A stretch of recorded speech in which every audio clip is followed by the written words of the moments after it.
Hello बच्चों, तो चलिए इस प्रश्न को पढ़ते हैं। समतल x plus y minus 2z plus 5 बराबर 0 तथा रेखा जिसकी दिक् कोजाएं 1/वर्गमूल 6, 2/वर्गमूल 6, 1/वर्गमूल 6 है के बीच का कोण ज्ञात कीजिए। तो देखो, हमें एक समतल और रेखा के बीच का कोण ज्ञात करना है। जो समतल है उसका तो हमें समीकरण दिया हुआ है काटती रूप में, और रेखा जो है उसकी दिक् कोजाएं बताई हुई है। तो प्रश्न में आगे बढ़ने से पहले इस प्रश्न से संबंधित जो मुख्य उदाहरण है उसकी हम चर्चा कर लेते हैं। तो देखो, मुख्य उदाहरण, यदि यदि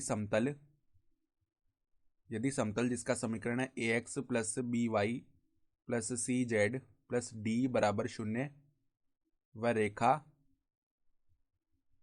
जिसकी दिक् कोजाएं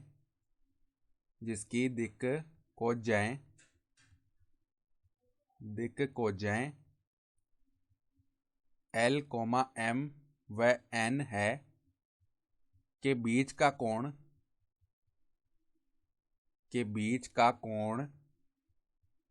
थीटा हो, यानी समतल और रेखा के बीच का कोण अगर थीटा है तो साइन थीटा जो है वो किसके बराबर आता है हमारे पास में यहाँ पर, ए एल प्लस में बी एम प्लस में सी एन बट्टा में वर्गमूल में A square plus B square plus में सी स्क्वायर गुणा में वर्गमूल में L square plus M square plus में एन स्क्वायर। ठीक है, तो देखो सवाल के हिसाब से अगर हम लिखें तो हमें दिक् कोजाएं भी बताई हुई है और समतल का समीकरण भी दिया हुआ है। तो जो ए का मान है वो कितना हो जाएगा, 1 हो जाएगा। बी का जो मान है वो भी 1 हो जाएगा और सी का जो मान है वो -2 हो जाएगा। देखो, समतल के समीकरण से हमने तुलना करके लिख दिया। फिर जो दिक् कोजाएं यानी एल बराबर में 1/वर्गमूल 6, एम बराबर में 2/वर्गमूल 6 और एन बराबर में आ जाएगा 1/वर्गमूल 6। तो अब देखो, साइन थीटा निकालें अगर हम, तो पहले ए एल किया यानी कि 1 गुणा 1/वर्गमूल 6, तो 1/वर्गमूल 6 बन जाएगा। प्लस में बी एम किया तो 1 गुणा 2/वर्गमूल 6 यानी 2/वर्गमूल 6 बन जाएगा। फिर देखो, -2 गुणा 1/वर्गमूल 6 तो -2/वर्गमूल 6 बन जाएगा। ठीक है, फिर बट्टा में देखो, यहाँ पर बट्टा में वर्गमूल में A square plus B square plus C square यानी कि 1 प्लस में यहाँ पे 4 बन जाएगा।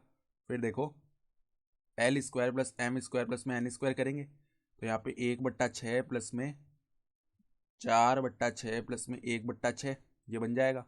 ठीक है, तो देखो ऊपर 2/वर्गमूल 6 से ये 2/वर्गमूल 6 ये तो 0 हो गया। फिर 1/वर्गमूल 6 ये बचा है और बट्टा में देखो क्या बन गया हमारे पास 4 5 6 यानी कि यहाँ पे वर्गमूल 6 आ गया। फिर यहाँ पे देखो, यहाँ पे लैसा लेंगे तो क्या बनेगा, 4 + 1 5, 5 + 1 6 यानी 6/6 ये तो वर्गमूल 1 बनेगा जिसका मान हमारे पास में 1 ही आ जाएगा।